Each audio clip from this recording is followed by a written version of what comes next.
ইসলামকে বিজয়ী করার লক্ষ্যে নারায়ণগঞ্জের যুব সমাজ ঐক্যবদ্ধ হয়েছে। আপনারা জানেন, আজ থেকে 4 মাস আগে ছাত্র এবং যুব সমাজের জনগণের যৌথ উদ্যোগে একটা বৈষম্যবিরোধী আন্দোলন সংগঠিত হয়েছিল।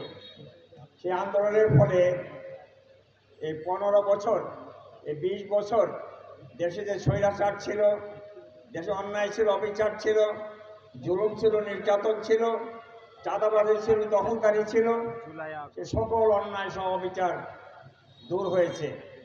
যারা স্বৈরাচারী ছিল তারা দেশ থেকে পালিয়েছে।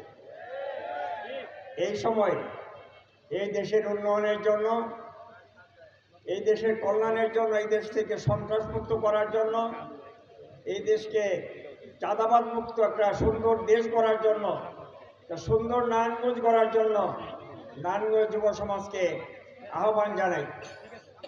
আজকের এই সম্মেলনে, এই সমাবেশে কেন্দ্রীয় নেতৃবৃন্দ গুরুত্বপূর্ণ কথা বলবেন।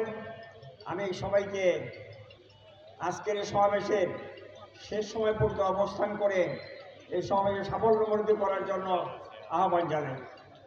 সম্মানিত উপস্থিতি, যুব সমাজকে আল্লাহ রাসূল এমন একটা গুরুত্ব দিয়ে আখ্যায়িত করেছেন যারা দেশের পরিবর্তনের জন্য ভূমিকা রাখতে পারে, আর সেটার উদাহরণ রেখেছেন এই 5ই অক্টোবরে এদেশের যুব সমাজ।